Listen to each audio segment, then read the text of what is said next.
What's going on, everybody? It's AG here. Today, I'm going to be continuing releasing my preseason AG poll, my preseason top 25 college football teams. We are on number 21 today. I'm going to be releasing one of these every weekday. So 20 will be on Monday and so on. All right, I'll put a link to that playlist in this video. But let's go ahead and dive into number 21. At number 21, I have Tennessee. The Volunteers coming off not a bad year last year. Now, Josh Heupel does have some roster turnover. You've got a changing of the guard at quarterback. Joe Milton is gone. Nico is the guy now at quarterback. I kind of said he should have been the quarterback all year, but they never made that change until the very end, But I think that's already an improvement in itself. And I'm not even the biggest Tennessee lover, but I think that they do have an outsider's chance at making the playoff this year. We'll look at their transfer portal. We'll look at their schedule, all that good stuff here in a minute. But before we do that, let me know your thoughts on Tennessee. What do you think of them? But looking at their transfer portal here, all right, not a huge transfer class, but they do bring in some dudes here.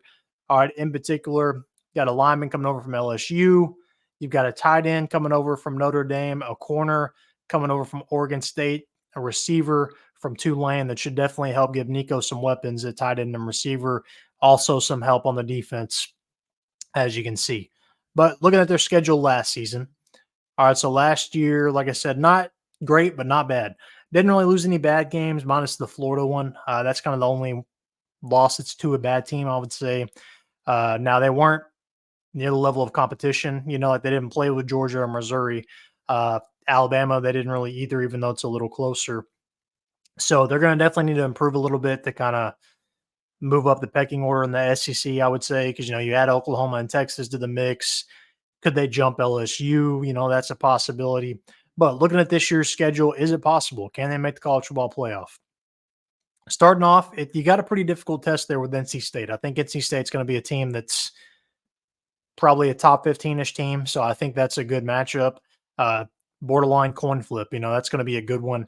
And Tennessee's going to have their hands full because they did lose some pieces from last season. And they're going to need some guys to step up there. Other than that, at Oklahoma, that one's not going to be easy, but I think they should beat Oklahoma. They lost to Florida last year. Can they overcome that one?